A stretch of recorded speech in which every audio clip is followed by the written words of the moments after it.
మీ అభిమానాన్ని ఎలా సంపాదించుకున్నాను?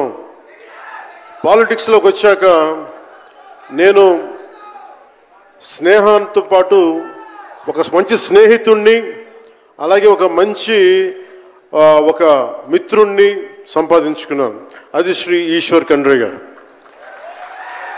And I found a great friend and a great brother in him.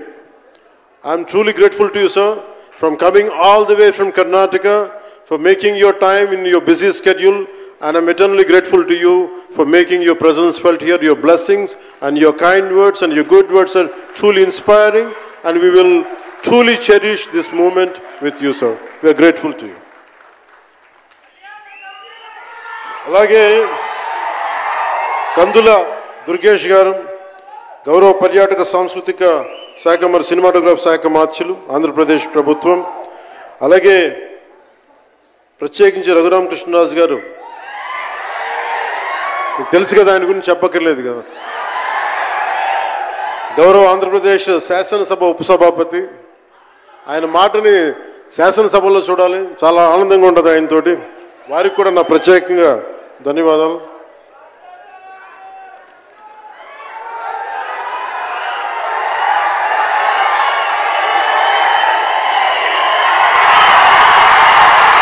సరిగ్గా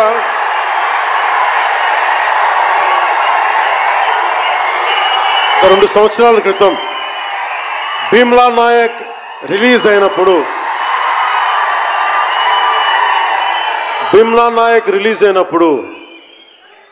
అందరి సినిమాలు 100లో ఉంటే పవన్ కళ్యాణ్ సినిమాలు 10 రూపాయలు 15 రూపాయలతో చేశారు.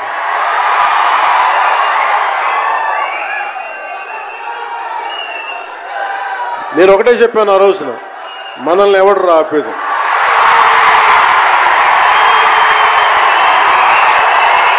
This is not about money. This is not about finance. This is not about records. This is about damn guts. This is about damn courage. This is about damn tenacity. We are here. We will stand by. We will serve justice.